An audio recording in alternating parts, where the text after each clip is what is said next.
Welcome everyone to the first of our fall webinar series, Water in a Warming World.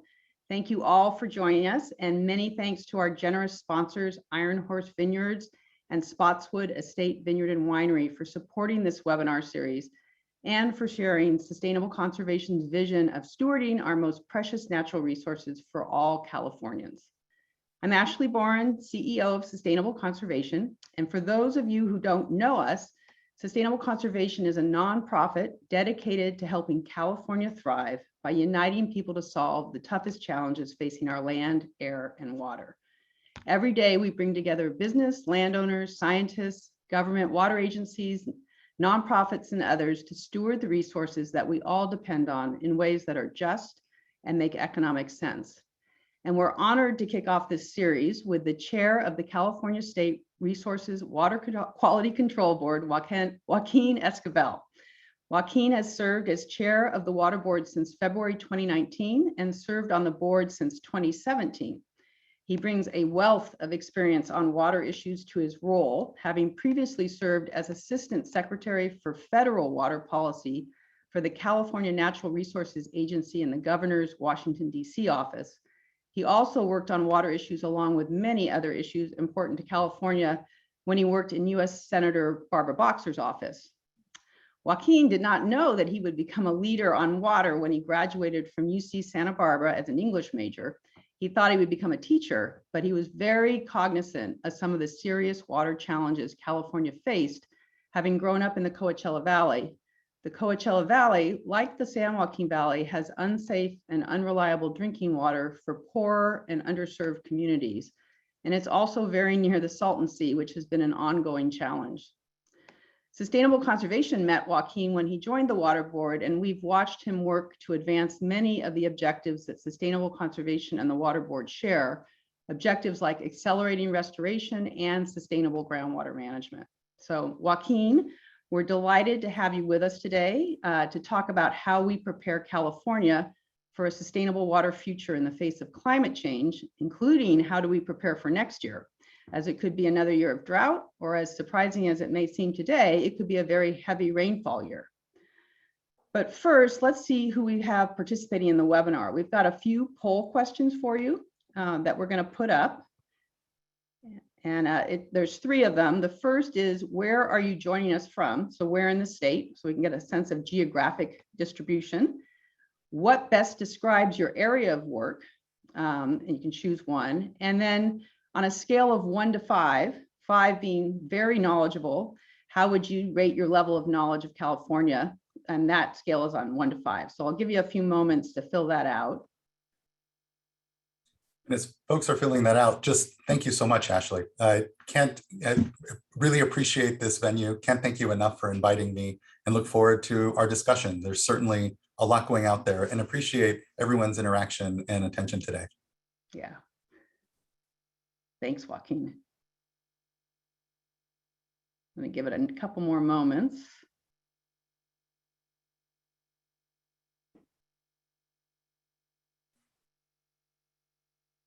Wow. Okay. We did not put other countries. Well, we did put other, I think, in the geographic, but not, I hadn't thought of South Africa. Welcome. Yes, welcome, welcome. Okay. I think it's slowing down. So let's end the poll. Okay.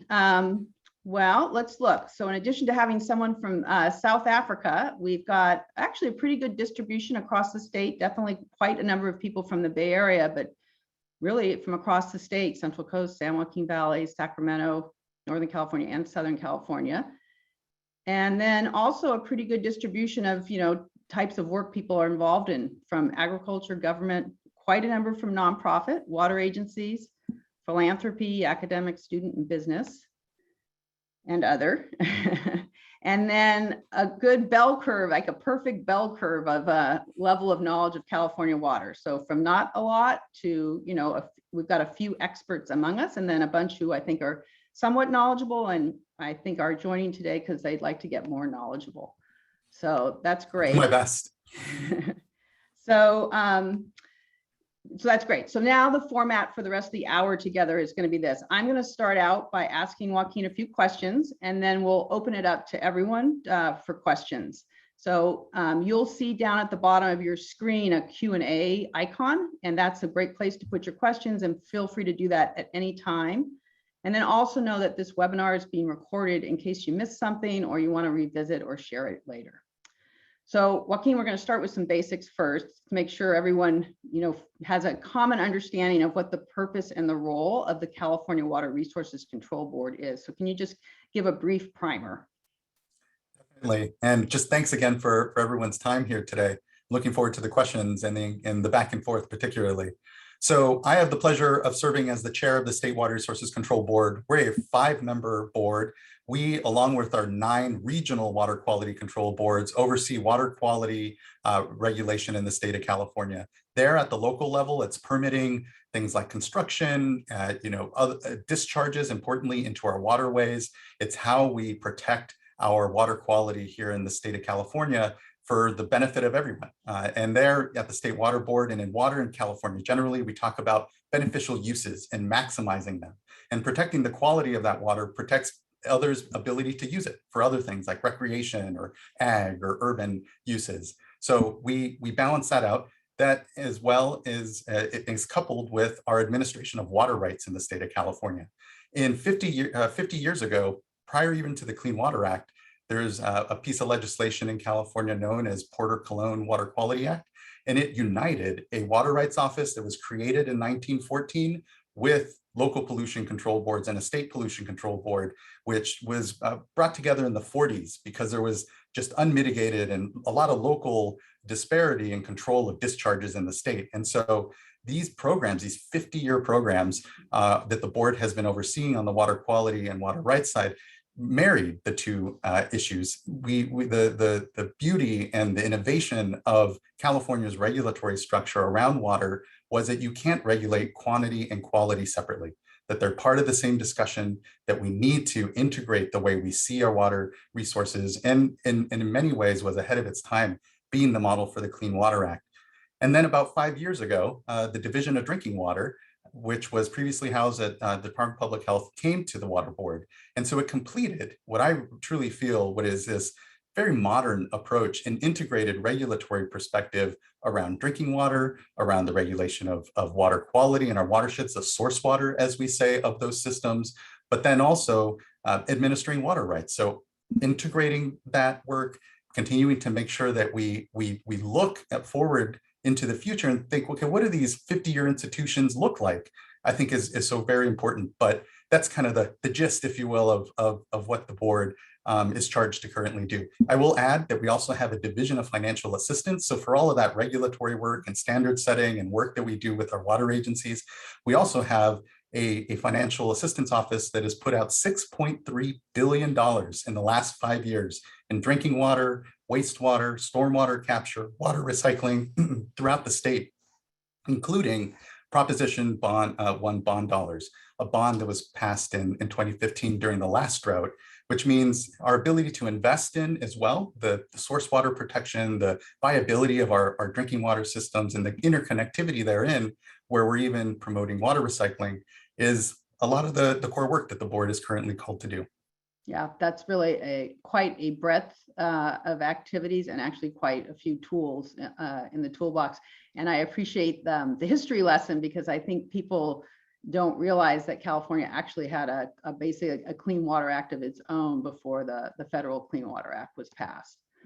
Yeah, we have delegated to us much of those responsibilities because of it, and including we have our own Safe Drinking Water Act. So, and if I could add, for me, it's really important to think back 50 years ago, where we were as a nation, what our discussions were around the need to clean up our rivers. We had rivers on fire in the East famously, and real challenges. And we've come a long way, but we have a lot of challenges still yet ahead. Yeah, and we're going to get into those challenges. So before we get into kind of preparing for the coming year, can you just first talk about why the drought is so severe this year? My understanding is it's the second worst drought on record for California, with the 1976-77 drought being the worst on record. What is it that has made it so severe this year? Yeah, what was worse was the amount of precipitation we received in those years, but what is worse now is actually some of the conditions of our reservoirs. And so we're very much in a space where the concern of 77 then, of what happens if we continue to have another dry year, and what that means for the system. If we recall back to 78, there was a very wet year after that very dry year. As we look here into the next months, into this next water year, the chances are greatly diminished of a very wet year, and in fact, very concerned about continued dry conditions. But if we look back at this last year, what's different from the 70s drought is just the aerification of our landscape. We're so close since our last drought. You look at the last 20 years and the occurrence of drought has been significant. And it's meaning that there are these long-term changes happening in our watersheds.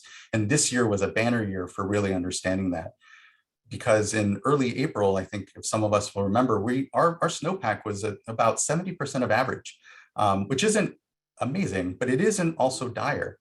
But if you look just a month and a half after that, in mid-May or so, we were at zero. We had our snowpack had diminished from 70% of average to 0%. And what happened as well as that snowpack melted is some of it sublimated into the atmosphere because of these high and dry and hot conditions, a lot hotter, a lot drier, and consistently so than, again, the 70s drought. And it meant that the efficiency the runoff efficiency, if you will, the amount of water as that snowpack melts that makes its way into our rivers, our reservoirs, and for us to put to beneficial use, was about 2 or 3 times less than what we traditionally see, as we understand from the Department of Water Resources, meaning it was around 20% when it should have been up around 60 or so.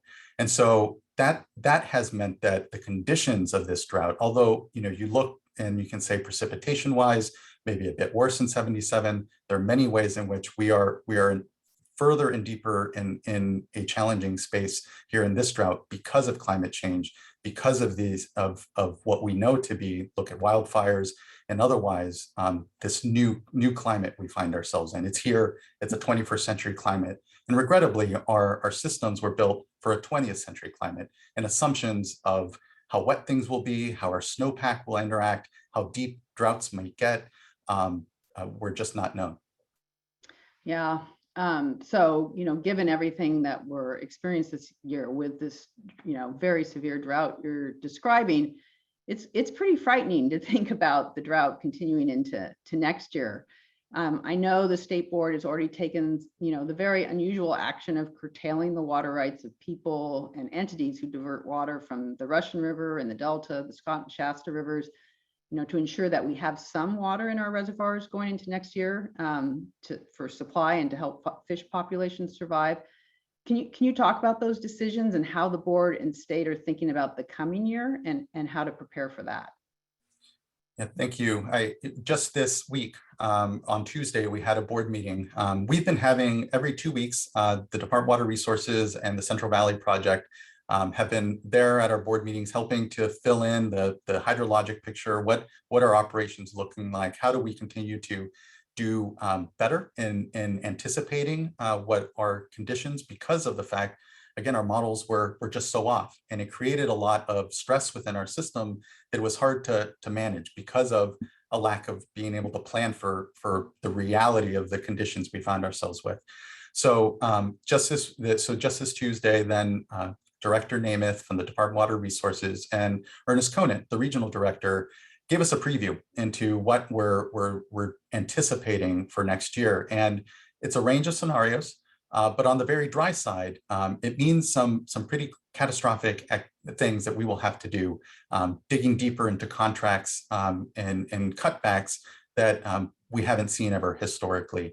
And it's because simply the condition of the system isn't there, the water isn't there, and our reservoirs are so terribly low.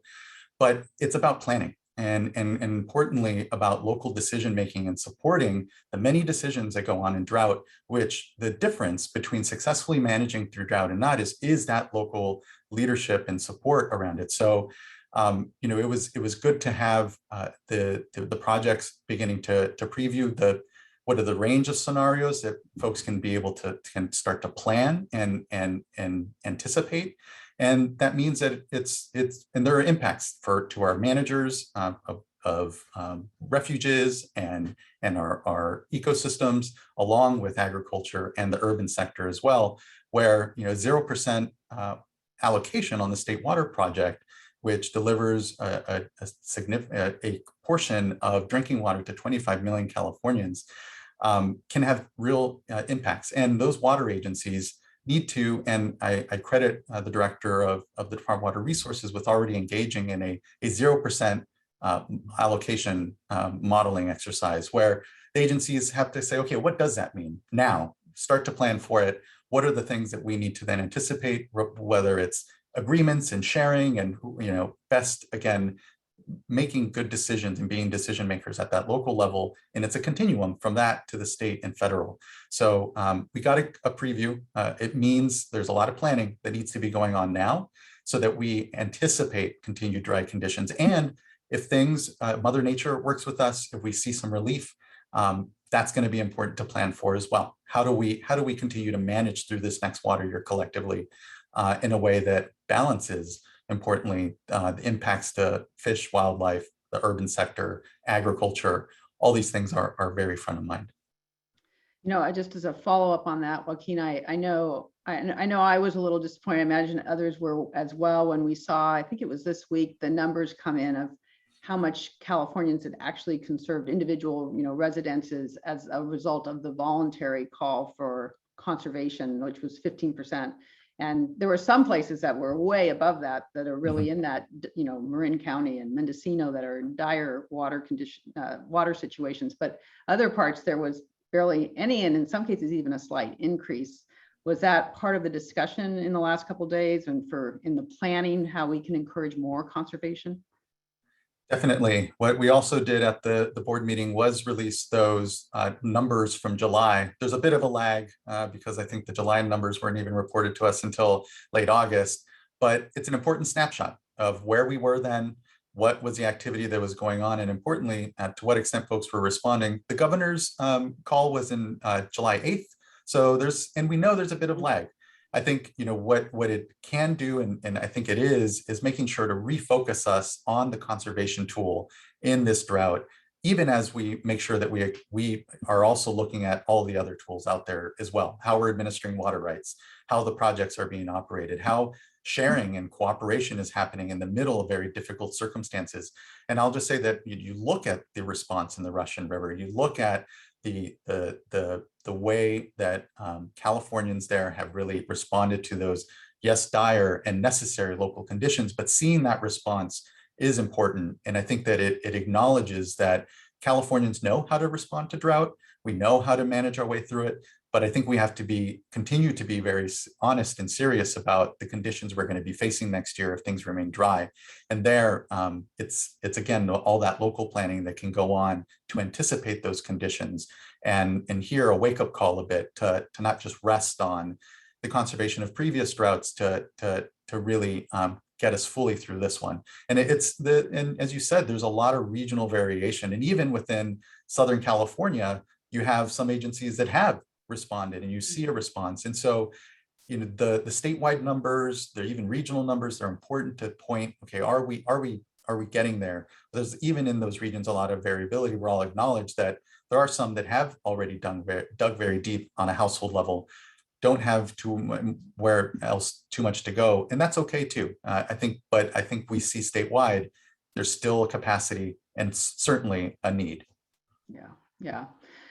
So, I know the predictions are saying we're going to have a La Nina year and it's going to be, looking like a dry year next year. But I have to say, I also know weather forecasts can be pretty wrong. I remember weather forecasters predicting back in 2016 was going to be a huge El Nino year. And they were saying Southern California was going to get 60% above average rainfall. And in the end, they actually got 60% less. And then in 2017, no one was expecting it was going to be a big water year. And then we had just a phenomenal amount of water come down in 2017. So, yes, we got to prepare for a drought, but how can we also prepare now for a heavy rain year in case the forecasts are wrong? Definitely. We no longer have the luxury of really thinking of drought activities and flood activities. These are the system that we have in California. It's always been flashy. We have the benefit, if you will, of having the greatest variability of hydrology to begin with. So our systems were built as is to account for this boom and bust cycle that we've had for decades. Unfortunately, or for millennia, unfortunately that boom and bust cycle for California is growing more extreme. The droughts are growing deeper and warmer, and that's a trend that's continues to move. And we anticipate and see that our system is going to become flashier. It was 2017 that the State Water Project, even with Oroville broken, moved the most amount of water ever in its history.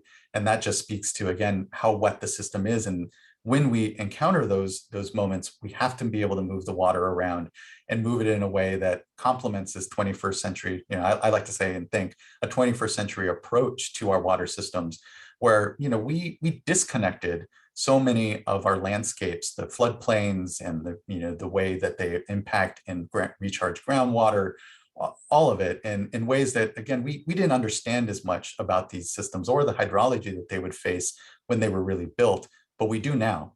And so it's why I'm very fortunate to have a partner like Carla Namath at the Department of Water Resources, where she's innovating and looking to think ahead of, okay, if this is infrastructure built for a different hydrology and system, what does it look like here into the future? And there's examples of the leadership and innovation as well, thinking back to the Russian River from Sonoma County Water Agency, where Grant Davis and others for years now have worked with Scripps, worked with the Army Corps of Engineers, worked across the local, state, and federal spectrum that it takes to get real work done, and improved the ability to manage existing infrastructure for the benefit of for water supply, ecosystem needs, all of it.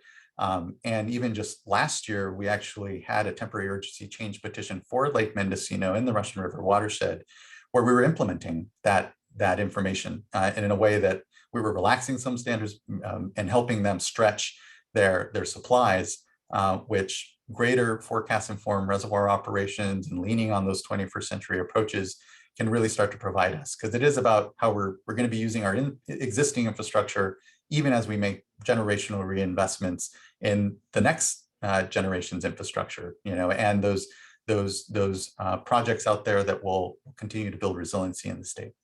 Yeah, Sonoma County really has been a leader in doing some great work and that you're describing. And I have to say, we are also at Sustainable Conservation really enthusiastic about the work that the Department of Water Resources is doing on their flood MAR program, with the idea of really integrating flood and groundwater management and thinking about it as one system instead of flood over here and groundwater over here. And we think that'll yield a lot of benefits.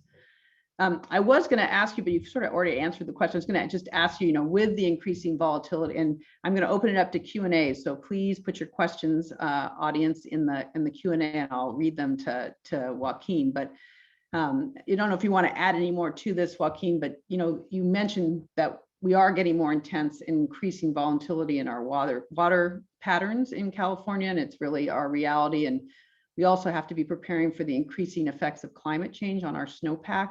So it's kind of, how do we go from moving from having to declare an emergency to being really prepared to manage through this volatility in a more sustainable way for fish and wildlife, people, and our economy? Yeah, I think it's going to be a myriad ways. And I want us to get to a point where drought emergency isn't as much of an emergency, because that is a function of planning. It is a function of preparation. Because once you really are in very dry conditions, you're limited in your options. Your options are greatest across the spectrum, as we said, as you manage through the wetter years as well, that give you the buffer for dry years. And we're at the front of that journey, truly, in many ways, because the Sustainable Groundwater Management Act was just so recently passed in the last drought. But I think that what we have is a roadmap. It is better integration in our water resources, better tracking our drops, understanding the way that they function at a watershed level. And that's where the great discussion in headwaters investment, even here as we experience wildfire, where we know that there are water quality impacts to our drinking water sources and our watersheds generally, and then how we recover those watersheds from those catastrophes are important to then how in the future they're more resilient and less prone to that. The same is true for our drinking water systems and all the systems that kind of fall from there, right? Our headwaters to begin with and their sources. And so better understanding them, better understanding how water moves, and helping support water rights holders so that they can make decisions here. And again, it's all about how jointly we all become better decision makers in this space by leaning on what are our 21st century understandings of the way water really works and moves, and it works in a myriad ways and requires real systems thinking in a way and breaking down what are a lot of traditional silos in the way we've managed our water traditionally. Yeah, and also I would say, trying to work more with nature instead of against nature. Yeah, I'm reminded that ecology and economy have the same root. Ecos, it's the house. One is a description of that house, it's the actual house. One is the running of the house and bound by it. And so it's the ecology that really sets, the tone and the space from which our economies can thrive, and not the other way around, which I feel sometimes there's a feeling that, there's a disconnect, at least it feels. And you look at the development of water and it seems to, mirror some of those disconnects in the way we view our natural resources and we view the economies on top of it. But again, proudly, California has a 50-year history, and nationally, we have a history here now of acknowledging that clean water and clean air are the basis of our future 21st century economies, and it's not the other way around. Yeah, essential. So we've got a lot of questions. So we're going to try to move through these. A couple of clarification ones just for, I have someone asking, what do you mean by flashier? Oh, more intense rain, higher rain events, and more intense floods. The flash, I think of flash floods. So yeah, more flashier floods, I guess. And then also clarification is, why was 2 to 3 times less water captured from snowmelt? What can we do to increase the amount of snowmelt captured? That is because of the runoff efficiency. So it's a function of how dry the soils are and how warm the temperatures are. And unfortunately, that is really a function of the climate we find ourselves in, and is something that we just have to take into account as we model, plan, and manage our resources. Yeah. So here's another question. With many reservoirs at an all-time low, just what is the scenario for this year if we have another super dry season again? Will farmers just not be able to get water? And if so, which farmers will lose and which ones will continue on? So the State Water Project and the Central Valley Project have contracts, and they're complex. And on the State Water Project, it's more of a general cut and allocation. The Central Valley Project has amounts and contracts, and it's an older system, and some of them are from settlements of water rights and water right holders who were impacted when those projects were built to begin with. And so those decisions, how that carries out, they will be very front of mind, I know, to our operators of the projects. But I think when we think about just thematically, how are we going to manage, it is just being very honest with, okay, where are our storage levels now? What might we anticipate is the range of precipitation into the coming year? There's a low end, there's a high end, and working off of we'll take a worst case scenario and just make sure that we're planning and risk mitigating to that level. But the water year is gonna shape up as it may. And to your point, Ashley, it could end up being a lot more. And we have to take our predictions with a grain of salt. We don't have a crystal ball on our climate by any means. We're getting better. I think of Daniel Swain and his incredible work, and others here in the state, in describing the features and things that we're seeing in the atmosphere, like this ridiculously resilient ridge Daniel Swain at UCLA in the last drought, but that we still see we see those patterns. And so it's going to be continuing to get better at that predictive modeling, but we're not in a place where we have great certainty. And it means that we have to really get better at real-time management, real-time understanding of our system. And those are the sorts of, movements and investments we're looking to make now. And it's why we're having such an early discussion here already before the water year begins on October 1st with the public, with ourselves, importantly, as well as agencies and other local decision makers as to what does that mean? What do we need to plan for? And empowering local decision makers to really take the mantle and not just for this drought. And again, importantly, yes, concerning circumstances and is the focus is to manage through this next year, but we need to be talking about the long term. We need we need to do that, and there are ways that these discussions actually help further those discussions around investments. I think of the federal government right now and the Biden administration's rightful focus on infrastructure and reinvesting in these systems that we know are stressed. I think of not just California, I think of Louisiana, I think of the boil water notices that went on for weeks, and still many communities not having access to clean water. And so the climate crisis is certainly real. It can create a lot of anxiety. It can feel almost, is this overwhelming? And I think that importantly, especially here with drought, California has a model. We need to be doing more, and there are ways in which we will continue to contribute to our collective success by being focused on the outcomes and the work, even amongst all what is candidly a lot of political tension that comes when things become very dry and folks can sometimes feel a need to kind of hunker in or get defensive, and those are okay insofar as natural reactions to what are very difficult circumstances. But I think that we can all continue to contribute to our collective success in ways that don't have to make it seem overwhelming, although it is important to acknowledge that anxiety as we talk about these difficult circumstances we find ourselves with. Yeah, recognizing that anxiety is out there, but then really needing to lean in on the collaboration and focus on the solution. So couldn't agree more. Here's another kind of question of clarification. How is the water allocated to major users, and how is that being addressed, especially if that allocation needs to be adjusted? So in particularly Western water, we have what's known as prior appropriation, meaning that water rights are administered on a first in time, first in right basis. Earlier, I said, our water law, the way we manage water is very focused on what's called beneficial use. And so there it's if you can show you're going to put water to beneficial use, then you have a right. That right is for the diversion of the water at a certain time when you're acknowledging when it's there. And from there, other claimants can stack up.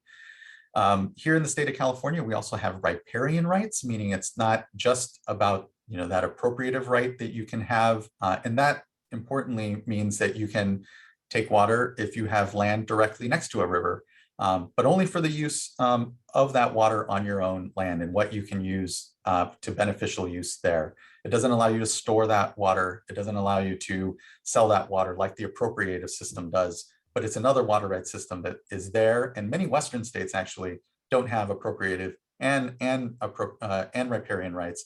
We do in California. It can complicate things sometimes, but it means those are the two ways you can have a right to water. And then what you do with that water, it can be for agricultural purposes, it can be for drinking water purposes in a city, it can be recreational purposes. And so ultimately, the water rights system that's kind of how it's structured.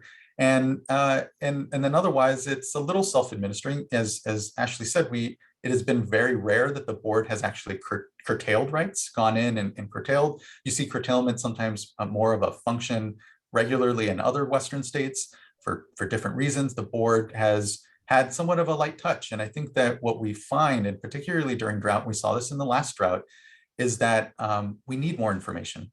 We need to help all of us collectively be better decision makers, and especially in the water rights space, because it's how we account, we do our accounting, our bank, if you will, for our water resources. Who's taking out what? Do they have a right to it? And hydrologically, is it available? Those can seem very rudimentary or very basic functions of a water rights system, but truth be told, because of sometimes the challenges in data, and because it's been, sometimes of a light touch in this state, we don't have always that exact information. We have many watersheds where that appropriative system that I described, where they first in time, first in right, we're not really all that sure who can prove up all of their rights. And especially as you get deeper to what are known as pre-1914 rights, which predate the water board and or our office of water rights that was established in 1914. So those are some of the tensions you might hear sometimes around how we administer water rights. I think what's important is just focusing again on the outcomes and the data, and helping local land managers, water rights holders make good decisions in this space. You can't replicate good local decision making in Sacramento. We don't have enough resources. We don't, and it's why the Sustainable Groundwater Management Act was even structured as it is, and in a way why we have something of a light touch. But I think it's the balance between those two. And so hopefully that was helpful. That's the way, again, rights are doled out a bit. And then how we need to be focused again on the data, knowing in real time when things are so low. Real-time data, real-time management of these resources becomes really important, and we don't have those systems yet. Yeah, no, I'm smiling a little because I think we could do an entire webinar, if not an entire seminar series on water rights, because they are really complicated. And in fact, one of the questions that's come up is, does the water rights system need to be reformed? And I definitely hear that a lot. And I don't know if the State Water Board is thinking about that, but maybe you could comment on that. Yeah, I don't know about reform is the word I would use. I think we need to improve the administration of the water rights system in the state of California. And I think everyone can agree, hopefully, that that's the case. And importantly, how are we investing in it? And I'll just, kind of give a preview, I suppose. I mean, it's already been passed in the budget, but thanks to the leadership of the governor, thanks to the leadership of the legislature as well, the Water Board has a $30 million allocation currently for a new water rights data system, $10 million to digitize paper records, and then dollars to really invest in what is that 21st century water rights data system look like that supports these goals I think we all have in common, which is to administer it better, to create more flexibility, to ensure that it can adapt to climate change, just like our infrastructure needs to adapt. And all, I often reflect, and back to my points of the board being this 50-year regulatory institution, is that we are talking about replacing and reinvesting in our physical infrastructure to adapt to climate change. But the soft infrastructure, the people infrastructure, the governance, the way we make decisions amongst ourselves, the way we see how we're all contributing and part of the creation of the communities that we want to see in the decades ahead, knowing that they're challenged by climate change, by continued racial inequities, and everything else that we know exists as this, this thing we've inherited. There's a space to make sure that we're contributing to that better future. And our governance and the softer parts, the regulatory side, need refreshing and reinvestment, if you will, just as much as the hard infrastructure. Good point. We were really pleased to see that investment made in putting into electronic form and digitizing all that water rights information, because I think some of our audience members will be surprised to hear that some of those water rights they're just on paper in files in file cabinets and very difficult to access and find. And that really challenges the water board and actually being able to manage them when, it's hard to even track them down. Definitely. I'm concerned there's maybe, boxes of knotted rope somewhere in there too, or an abacus or two. There's a lot of need to reinvest again in the systems that support this decision making. And I'll just note, it might come to some surprise as well, but for just a couple of years ago, we didn't get yearly reports from all of our diverters in the state of California who have a water right. Some were on a 5-year cycle, others, 4, some were on a yearly report, but it meant, it's a little hard to manage our water resources when someone comes and says, well, this is what I did the last 5 years. 4 years ago, did you divert more than you should have? There's no evidence anymore of if there was, if we were to help administer and ensure that people are taking what their sort of their they're able to. There's whole challenges with just even that having been the case just 2 years ago. And so we're trying to move fast. And I think that importantly, I want to ensure that we have the trust of water rights holders in the state of California, because this is their system. They should be just as desiring to see it innovated in, invested in. And I'm glad, again, we were able to get this investment from the governor and the legislature, their leadership here, because otherwise 30 million would have had to have come from the fee payers in my water rights system. And that would have meant, I think it's just to generate $1 million in a year, somewhere like, a 20% increase in what they're already paying. That's, the 30 million we receive then means, I don't know if we would have ever been able to invest in this way. And I think it's, again, important to remember that there's systems that support our decision-making, not just at the state level, but can benefit, importantly, that local decision-making. And making those investments now is the best thing we can do, certainly, given the challenges we face. I think it'll make a huge difference, and it's very much an important part of infrastructure. So another topic, and you kind of touched on it, that we hear about a lot, and I see quite a few questions coming up around this, is pricing of water. This person says there's clearly a mispricing going on when we are growing rice and almonds in the desert, while there are parts of the state that are growing dry. And there's other comments kind of to that effect, that water appears to be cheap to some, and why do people in cities pay more than farmers do, for instance? I can speak to this a little bit too, but why don't you go for it?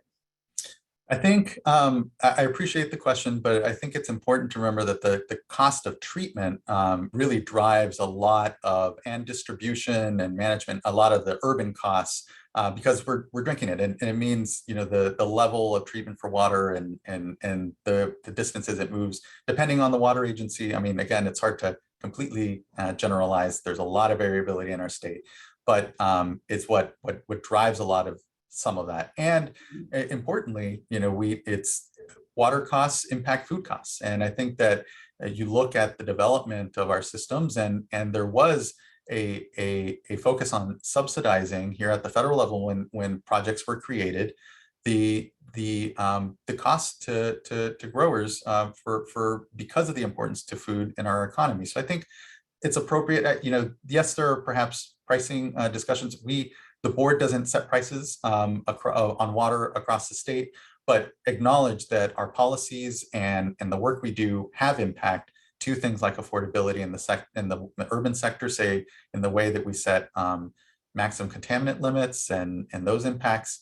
And we're trying to be very mindful of how our regulatory impacts, even on agriculture, add up to costs that, again, get passed along. But when it comes to water pricing, again, it is a bit complex. What the main drivers here on the urban side are the cost of treatment and distribution. On ag, it's moving it so you don't have as much of a base cost, if you will. And then there's other reasons that we've, again, subsidized some of those activities. But I have to note that you look at the Central Valley project, and it's in a year like this, even though water isn't being delivered, many folks are still paying for repaying the projects, repaying the investment. So I know it can feel that you look at ag and you say, well, it looks like they're just over subsidized and they're part of the problem. I think especially in drought, a lot of those points can sometimes be overemphasized. I think it's important to make sure and look at those policies, but yeah, there's reasons that drive that cost. Yeah, and I always like to point out when this comes up, particularly with rice, is that the rice fields in California aren't just producing rice, they're actually producing pretty critically needed habitat for waterfowl and migratory birds. And that's because of the unfortunate fact that we have destroyed most of our wetlands in California. Those rice fields now make up that wetlands. So they have a multi-benefit that comes from that water use. And then, almonds are often seen as kind of the problem, and but that is an industry too that has gotten way more water efficient over the years. So it's as you point out, kind of a complex thing. And the way I always think about it too is that the water pricing is really, the water itself is not priced, the value of the water itself, and it's all about the delivery and the treatment of it. So farmers that are further south are paying more for their water than farmers that are further north. But we could talk at some point about whether it should be charged for just the value of the water itself. That might change things. So another question that comes up and is coming up today is desal. You talked about recycling, wastewater treatment. What role do you see desalination playing in our water supply? Yeah, it's part of our portfolio, but you look at the costs around desal, and it means that, and this is the important part, it's for communities to be deciding as they look at, well, what is that portfolio in our region? Where does it fit? How, are we maximizing recycled water? Where are we on conservation? What are the, there are these, I think, very in common, if you will, strategies amongst communities that help maximize our supplies, invest in conservation, invest in water recycling, new sources as well. But, and treatment, again, that drives a lot of the cost of degraded sources. I think of brackish groundwater and a lot of projects that are out there. So again, it's a tool, and it's a tool on a spectrum of tools. And the most expensive you can go for is ocean water desal. And again, you have Carlsbad in San Diego, who has made investments there. They've evaluated and said this is going to be an important part of creating local regional supplies that are resilient and less dependent on exports from other watersheds. And you see up and down the state, similar discussions. And importantly, the board has a desal policy. We periodically revisit those things to see how we best are being, I think, of the water recycling policy as well, supportive of these goals and activities. And again, it's part of a portfolio, but it is, and it's just the obviousness, one of the more expensive ones. And so it really does require local planners and communities to say, okay, well, where does this make sense? Where are our sources? And again, that's a data-rich, really exciting discussion that I know Californians are having up and down the state about where are our investments going? How are we all contributing to our common success in the water sector? Mm-hmm. There's no way we're going to get to all the questions we have. We should have scheduled this for 2 hours. But let me see. I'm going to go for another one. We're going to get to as many of these as we can, and we'll try to answer some of the other ones if we can, maybe offline after the webinar. Yeah, glad to. Where do you see research and regulation around contaminant issues that affect fish populations? A couple of examples are pharmaceutical release from wastewater plants, research implicating the preservative compounds affecting salmon, and other human introduced chemicals into rivers and streams. I appreciate that. What we've seen, and I think of the thiamine deficiencies that I know a number of our wild salmon that have been returning have had and experienced, is just how complex our ecosystems are. And there are other stressors out there. I think of ones that have been taken care of. I think of Iron Mountain Superfund site, where you had it's an old abandoned mine. It's up near the headwaters here of the Sacramento River, not far from Redding, where you had up until the Superfund being created and the site being administered, just heavy metals, toxics, like tons of them being released into the river. And I think what we need to continue to, and that was addressed, but it also didn't mean, and for a while folks thought, okay, well, that must certainly be the source of the decline of our fish stocks. And I think importantly, we need to address those. We need to begin to continue to understand the complexity that our salmon species and populations are facing. I know recent science done in Washington and up north here, where it seems that chemicals used in tires and tire manufacturing may also be contributing to declines and having real detrimental impact. So we don't do on the ecological side as much of the research and testing, where we do that more on the drinking water side, certainly when we talk about emerging contaminants of concern for public health, like PFAS or HAB cyanotoxins, or Chrome-6, which will be coming back here. But it's important, whether it's the human health side or the ecological side, to continue to understand the complex, reality that our species, our us as a species, but also the species in our watersheds are facing. So it's a good question. I know there's a lot floating out there and needs to continue to find a place to synthesize. And I know, Fish and Wildlife as well is having conversations around things like this. Mm-hmm. I think we've got time for one more question, maybe another one. We'll see. We've got a couple of questions about how can we keep up with what is happening and how these plans develop and what is actually being done in California. The news on water action amidst the drought is very sparse. And then another person said, what can your organization do to educate the general public, the end users? Do you have a public relations budget? Thanks. So there's our websites have a lot of information. I know, and here, earlier when we talked about the breadth of the work the board is doing on water rights, on water quality, and drinking water, it's a lot. And I will just say that we continue to try to focus on better getting information out and flagging specifically when there's an issue that folks may want to engage on. We're trying to get better. Actually, we have a drought.ca.gov website. At least when it comes to our drought response, that we're trying to better synthesize, because it's not just what the Water Board is doing. The Department of Water Resources is doing a lot. The Department of Fish and Wildlife is doing an incredible amount as well. And of course, I think of Secretary Karen Ross and the work that CDFA is doing with our growers and agriculture as well, as we all comprehensively do our best to have as we say, all of government approach to response here at drought. So the drought.ca.gov website is a good place to go. It's going to start to further synthesize our various agencies' work. And then otherwise, our websites have a lot of information. We do our best. And here, and I'll touch on the, do I have a budget? I'll be candid. We don't have much of a budget at the State Water Board. We have an incredible communications director, Nefertiri Cooley, who I just have to give a shout out to, and has about a staff of 4 or 5. Given the breadth of work that we do, they're always very busy.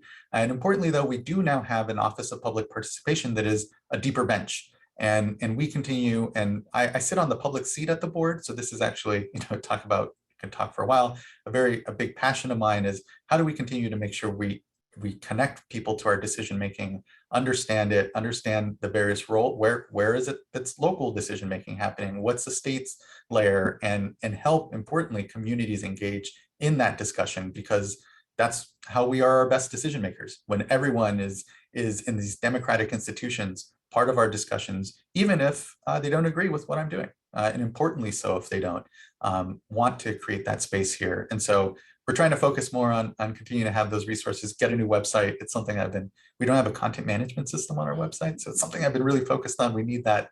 Just thank you for the question. Yeah, well, thank you so much, Joaquin. It's just been great having you with us today. We really appreciate you taking the time. And I want to thank everyone who's tuned in today. We also really appreciate your involvement and engagement in understanding water in California and what we need to do to ensure that we can have water for fish and wildlife, people, and our economy.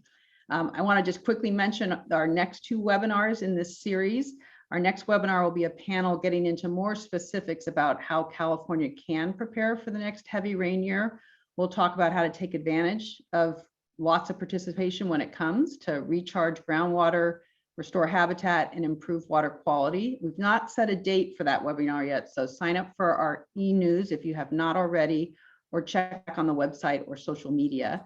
And then the third webinar, also to be scheduled, is going to discuss the Joaquin touched on this, the important intersection of water quantity issues and water quality issues, and the importance of balancing those to ensure we protect and benefit community drinking water. So many thanks again to our sponsors, Iron Horse Vineyards and Spotswood Estate Vineyard and Winery, for supporting this series. And thank you again very much to everyone participating today. We look forward to having you at next webinars, at the next ones. And do take a few minutes, if you will, to fill out the survey that you're going to get to give us your feedback on this webinar and what types of webinars you'd like to see in the future and what topics to cover. So with that, I'm going to say goodbye, and we'll officially end the webinar. And thank you very much again, Joaquin. Thank you, Ashley. And thank you, everyone. We could have gone another 2 hours, and look forward to further discussion. Thank you, guys. Take care. Okay, bye-bye.